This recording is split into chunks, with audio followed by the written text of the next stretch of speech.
Hi, myself is Kavita. Once again in front of you with a new video that is about episiotomy. Episiotomy means it's a surgical incision of the perineal body during the second stage of labor. That is, during the second stage of labor, we know that the labor, in that process, the delivery of the baby is occurring. In order to allow the easier passage of the baby and to widen the birth canal, we are putting a surgical incision over the perineum. That is known as the episiotomy. The indications of the episiotomy include large baby more than 4 kg, preterm or small for gestational age baby. In that case, the baby's molding may not have occurred properly, and if the baby is passing through the birth canal, there is a chance for compression of the fetal head, and that may lead to the intracranial hemorrhage. So for avoiding that, you can just widen the birth canal. And in an uncontrolled woman, that is, if the woman is not having the capacity to withhold the pain, in that case you can put an episiotomy in order to fasten the process of labor. And if you are expecting shoulder dystocia, in that case also you can go for the episiotomy. And in all the cases of malpresentations and malpositions, in order to widen the birth canal, we can do the episiotomy. And even if operative delivery is needed, in that case also it will be helpful. And if the perineum is thick, and if it is thin and it is getting dilated, it will allow the easier passage of the baby. But if it is thick, it will not allow the easier passage of the baby. So in that case also you can use it. And prior to the operative delivery or for the assisted delivery, that is, if you want to perform forceps delivery or if you want to perform vacuum delivery, in that cases, in order you need to have space for introducing the instrument also. So for that you can perform the wide episiotomy. And in order to speed up the delivery process in the case of fetal distress, so if the baby is having distress, our main target should be to take out the baby without much complications for the baby. So in that case, we should fasten the process of labor. For that also you can put the episiotomy. Next, we can see the types of episiotomy. In that, first one is mediolateral. See, this is the center of the perineum. You can see this is the anus, and almost from the middle portion of the vagina you are starting, and you are supposed to vulva you are starting, and you are extending it towards the lateral side. It's an incision made downward and outward 2.5 centimeter away from the anus. And next one is median. Median means it is exactly through the center. It starts from the center of the forehead, that is from the, this is the fetal head, this is the vulva. It starts from the center and extends posteriorly along the midline for 2.5 centimeter, that is towards the anus. And next is J shape. In this case also, as like the median, it begins at the center of the forehead and it is directed posteriorly along the midline for about 1.5 centimeter, then directed downwards along 5 to 7 o'clock position to avoid the anus sphincter. See, if we are putting the medial episiotomy, if it is getting extended, it may damage the anal sphincter and anus. So for avoiding that, first we will start from the midline, and after 1.5 centimeter, we will just deviate it or redirect it into middle lateral side. So the incision will be having almost the shape of an English alphabet J. That's why it's called as J shape. And the another one is lateral. Incision starts 1 centimeter away from the center of the forehead and extends laterally. It is not starting from the middle, it is 1 centimeter away from the midline and it will be extended towards the lateral side. These are the four main types of episiotomy: median, lateral, mediolateral and J-shaped. Next we can see the merits of median. In the case of median episiotomy, the muscles we are not cutting, that is, it is moving through the center. So the blood loss is also less. It is easier for you to repair. In the postoperative period, if it is towards the lateral side, when we are stretching or when we are extending the legs, it will be producing discomfort for the mother and it will be painful also.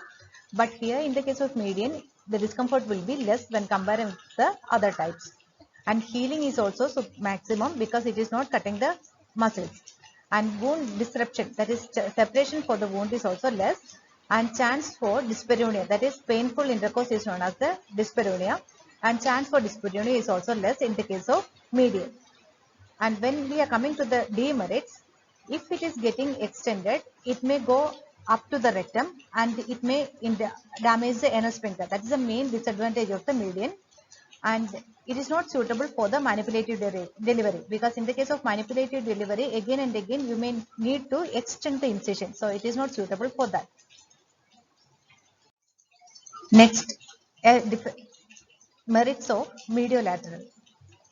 In the case of mediolateral, the chance for rectal involvement is less because it is directed towards the lateral side, not towards the side of the rectum.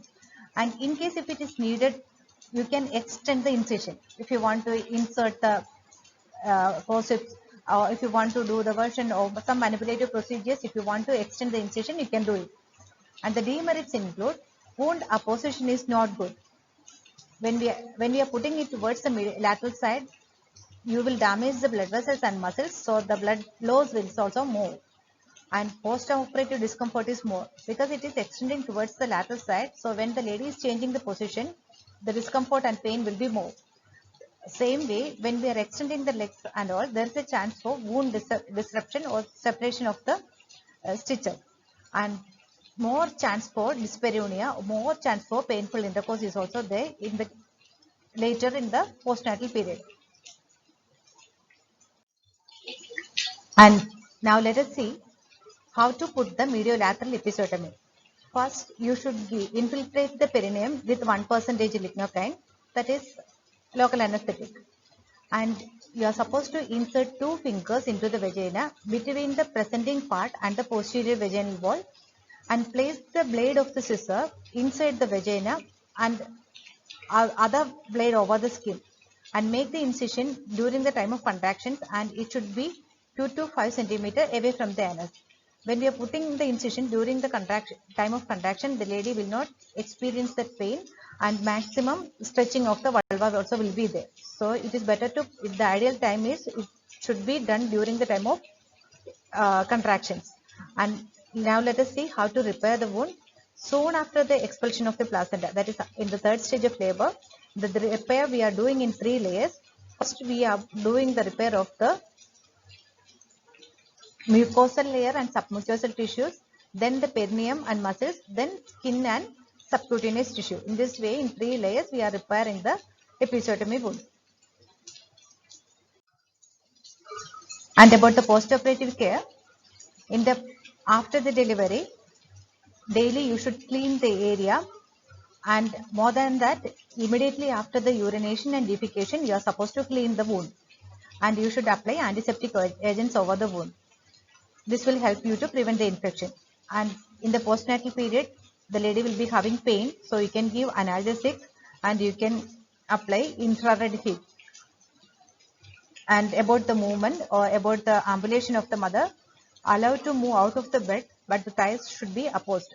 See, when the woman is getting out of the bed, or when the woman is changing the position, the legs should be always together. It is better to keep it together, and it helps for the prevention of separation of the wound. And next is the removal of the stitch. If it is not a non-absorbable one, usually nowadays we are using the absorbable stitch only. In that case, no need to go for the removal of the stitch. If we are using a non-absorbable one, it should be removed. It can be removed on the 6th day. The complications of the episiotomy include, there is a chance for, actually the complications we can divide into immediate complications and remote complications. The immediate complications include, there is a chance for extension of incision, chance for vulval hematoma is there, chance for infection is there, chance for wound separation is there, and sometimes if you are putting, especially the median, if you are using, there is a chance for extension of incision, and it may produce damage to the anal sphincter. And there is a chance for rectovaginal fistula, that is abnormal connection between the rectum and vagina. If it is there, we know that involuntarily the lady will start to pass the motion through the vagina. These are the immediate complications.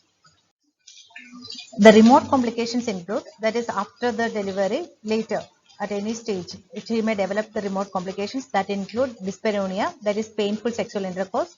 There is a chance for perineal lacerations. Later also chance for perineal lacerations is there, and chance for scar endometritis is there. Thank you for watching this video. If you like the video, please subscribe the channel. Thank you.